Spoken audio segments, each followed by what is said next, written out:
ಅಕ್ಕ ಅದು ಆ ಮೂಲೆ ಮನೆ ಶಾಂತಿನ ನಾನು 3 ವರ್ಷದಿಂದ ಸಿನ್ಸಿಯರ್ ಆಗಿ ಲವ್ ಮಾಡ್ತಾ ಇದ್ದೀನಿ. ನಾನು ಅವಳ ಜೊತೆ ಓಡೋಗ್ತಾ ಇದ್ದೀನಿ. ಆಹಾ ಎಂತ ಸಿಹಿ ಸುದ್ದಿ ಹೇಳ್ದೆ, ಮದ್ವೆ ಮಾಡಕ್ ಖರ್ಚುಳಿತು, ಫಸ್ಟ್ ಓಡೋಗು. ಹಂಗಂತ ಲೆಟರ್ ಬರ್ದ್ಬಿಟ್ಟು ನಿನ್ ಗಂಡ ಓಡೋಗವನೆ ತಗೋ.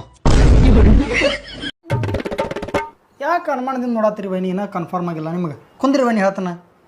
ಮುಂದರ್ ನೀವು ನಾನು ಜಿತೇಂದ್ರ ಸಣ್ಣಾಗಿದ್ದಾಗಿಂದ ಒಂಥರ ನಾವು ಅಣ್ತಂಬ್ರಲ್ರಿ, ದೋಸ್ತಿ ಇದ್ದಂಗೆ ಇದ್ದೀವಿ ನಾವು.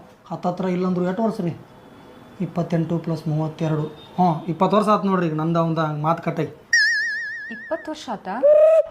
ಆದ್ರೂ ವೈನಿ ಏನನ್ರಿ, ನಮ್ಮ ಅಣ್ಣಂದು ಅದೃಷ್ಟ ನೋಡ್ರಿ, ಇಂಥ ಮಹಾಲಕ್ಷ್ಮಿ ಅಂತ ಹೆಂಗೆ ಸಿಕ್ಕಾಳ್ರಿ.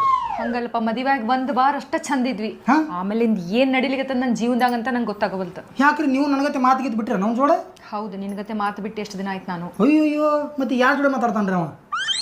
ಯಾರಿಗ್ ಗೊತ್ತಪ್ಪ, ನಾನು ನನ್ನ ಜೋಡಿ ಅಂತೂ ಏನೂ ಮಾತಾಡೋದಿಲ್ಲ. ಹಂಗೆ ಮಾಡಕ್ಕೆ ಹೋಗ್ಬೇಡ್ರಿ ಬನ್ನಿ. ಮತ್ತೆ ಅಪ್ಪಿ ಹೊರಗೆ ಮಾತು ಚಾಲೋದು ತಿಳ್ರಿ. ಹೊರಗಿನ ಮಾತು ಬಿಡ್ಸೋಕ್ಕಾಗಂಗಿಲ್ಲ. ನೀವು ಮಾತಾಡಿಸ್ಬೇಕು ಮನ್ಯಾಗ ಹೆಣ್ಮಗಳಾಗಿ. ಗಂಡ ಹೊರಗೆ ಮಾತಾಡೋದಂಗೆ ನೋಡ್ಕೋಬೇಕು ನೀವು. ಜಿತೇಂದ್ರ ನೀನು ಸಿರದೇವಿ ವೈನಿ ಸಣ್ಣಾಗಿದ್ದಾಗ ನಾವು ಹೆಂಗೆ ಇದ್ದೀವಿ ಅಂದ್ರೆ ಎಷ್ಟು ಕಸ ದೋಸ್ತರ ಅದಾರ ಅಂತಿದ್ರೆ. ಒಂದ್ಸಲ ಬಾಯಾಗ ಇಷಾಡಕ್ಕೆ ಹೋಗಿ ಇಬ್ರು, ಆ ಮಗಂದ ಚೆಡ್ ಹರಿದೈತಿ.